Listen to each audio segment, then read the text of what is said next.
Bugun biz sizlar bilan barchaga qiziq bo'lgan NSV va SV fe'llarini farqini o'rganamiz. Juda ham ko'pchilik shu mavzuda xato qiladi, shuning uchun ham birinchi bo'lib shu mavzuni ko'rib chiqamiz. Demak, NSV va SV fe'llarimiz nimasi bilan farqlanadi va farqi o'zi nimada va nima uchun biz bularni o'rganishimiz kerak? NSV fe'limiz bu tugallanmagan ish harakati fe'li. Misol uchun aytaylik, chitать fe'lidan boshlaydigan bo'lsak, chitать bu NSV hisoblanadi. Nima uchun ekanligini yana tushuntirib beraman. SV fe'limizga esa o'sha fe'limizni прочитать shakli kiradi. Demak, ikkala fe'limiz ham o'qimoq tarjimasida kelar ekan, chitать, прочитать. Lekin farq shundaki, chitать fe'lini biz ishlatishimiz mumkin ekan uchta zamonda ham, lekin прочитать fe'lini faqat o'tgan va kelasi zamonida aytar ekanmiz. Kelinglar buni batafsil ko'rib chiqamiz.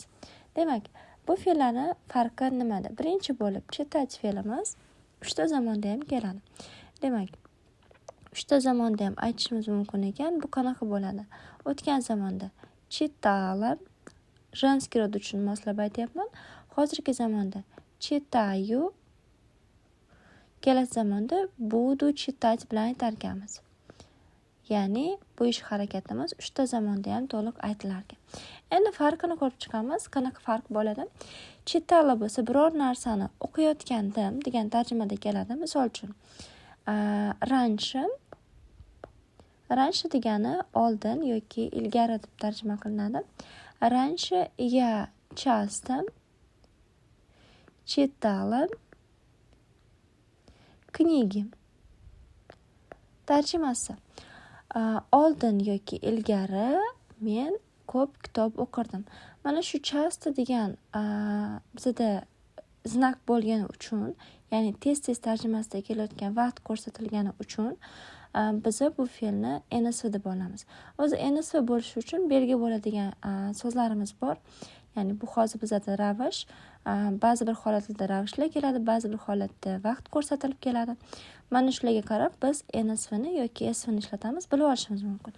Demak, yana qaytadigan bo'lsak, bu o'tgan zamonda oldin men ko'p kitob o'qirdim. Demak, bu o'tgan zamonda davomiy ish harakati bo'lyapti. Ya'ni bu ish harakati qachonlardir davom etgan. Hozir bu davom etyaptimi yoki yo'q, bu haqida bizda ma'lumot yo'q. Shuning uchun ham faqat o'tgan zamonda davomiy ish harakati qilib aytamiz. Ikkinchi holatimiz читаю.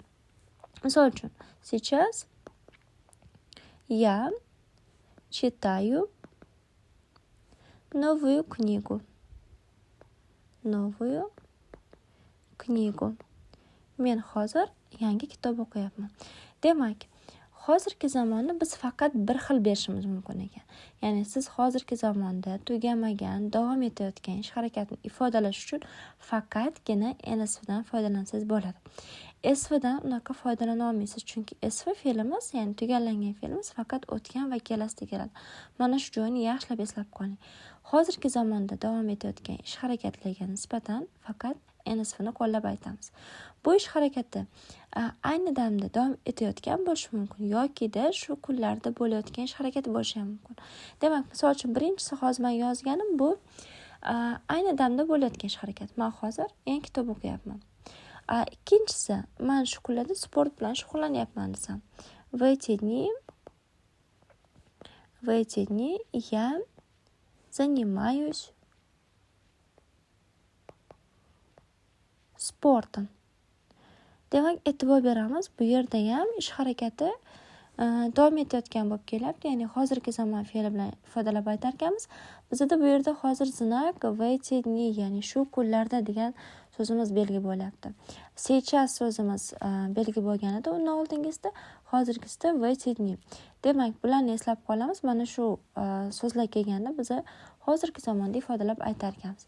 Endi keyingi holatimiz bu kelasi zamonda beriladigan. Juda ham ko'pchilik so'raydi, qachon biz budu bilan aytamiz kelasi zamon, qachon budusiz keladi deb so'rashadi. Kelinglar buni ko'rib chiqamiz. Demak, я буду читать книги каждый вечер, перед сном deylik. Kelinglar birma-bir tarjima qilamiz.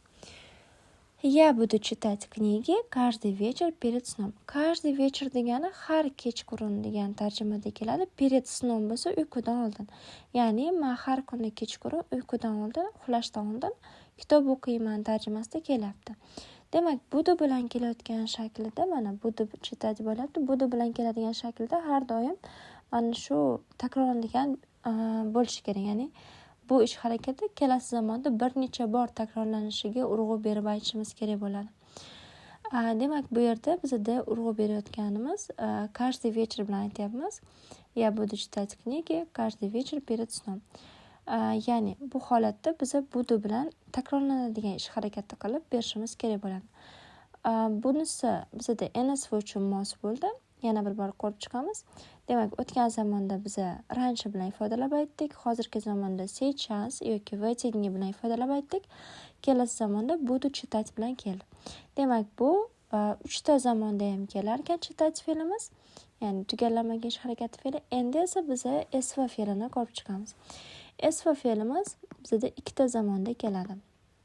2ta zamon bu o'tgan zamon va kelasi zamon bo'ladi. O'tgan zamonda прочитала bo'lib keladi. Kelasi zamonda hozirgi zamon shakli yo'q. Kelasi zamonda прочитаю bo'lib keladi. E'tibor beramiz, bu yerda bizda budu qo'shimchasi yo'q. Kelasi zamonni ifodalaydigan, lekin fe'lni o'zi xuddi hozirgi zamonga o'xshaydi mana. Читаю va прочитаю fe'llariga e'tibor beramiz. Bir-biriga juda ham o'xshaydi, faqat farqi mana prosda bo'lyapti. Demak, mana shu joyda juda ham ko'pchilik adashtirib qo'yishadi. Mana shu прочитаю fe'lini hozirgi zamonda keladigan shakli deb o'ylab, oldiga yana buni buduni qo'shib aytishadi va bu bizda noto'g'ri bo'ladi. Buni hozirgi zamonda shakli yo'q. Endi kelinglar biz sizlar bilan misollarda ko'rib chiqamiz. Misol uchun прочитала va прочитаюni qanday aytamiz? Demak, birinchi bo'lib прочитала. Например, вчера я прочитала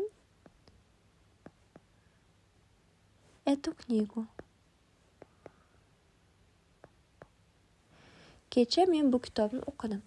Прочитала bo'lgani uchun ham o'qib tugatdim degan tarjimada kelyapti. Ya'ni bu tugallangan ish harakati fe'li esa shuning uchun ham biz buni tugallangan qilib прочитала bilan aytamiz va ish harakati kecha sodir bo'lgan bu ish harakati oldin, ilgari degan qo'shimchalar bo'lmayapti. Aniq vaqt ko'rsatilyapti. Demak, aniq vaqtimiz bor. Bu vчера.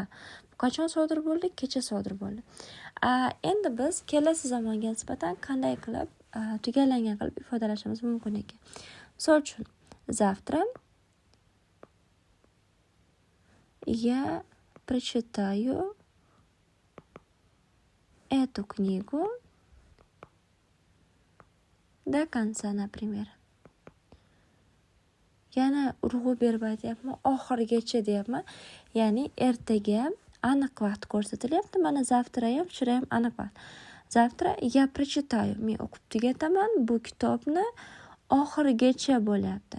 Demak, bu tugallanadigan ish harakati kelasi zamonda aniq vaqtga nisbatan aytilyapti. Shuning uchun ham eslab qolamiz. SV zamonimizda bizda hozirgi zamondagi shakli bo'lmaydi. Faqatgina o'tgan va kelasi zamonda ifodalab aytishimiz mumkin bo'ladi. Boshqa bir holatlarni ham ko'rib chiqamiz. Hozircha bu holatini eslab qolishga harakat qilinglar.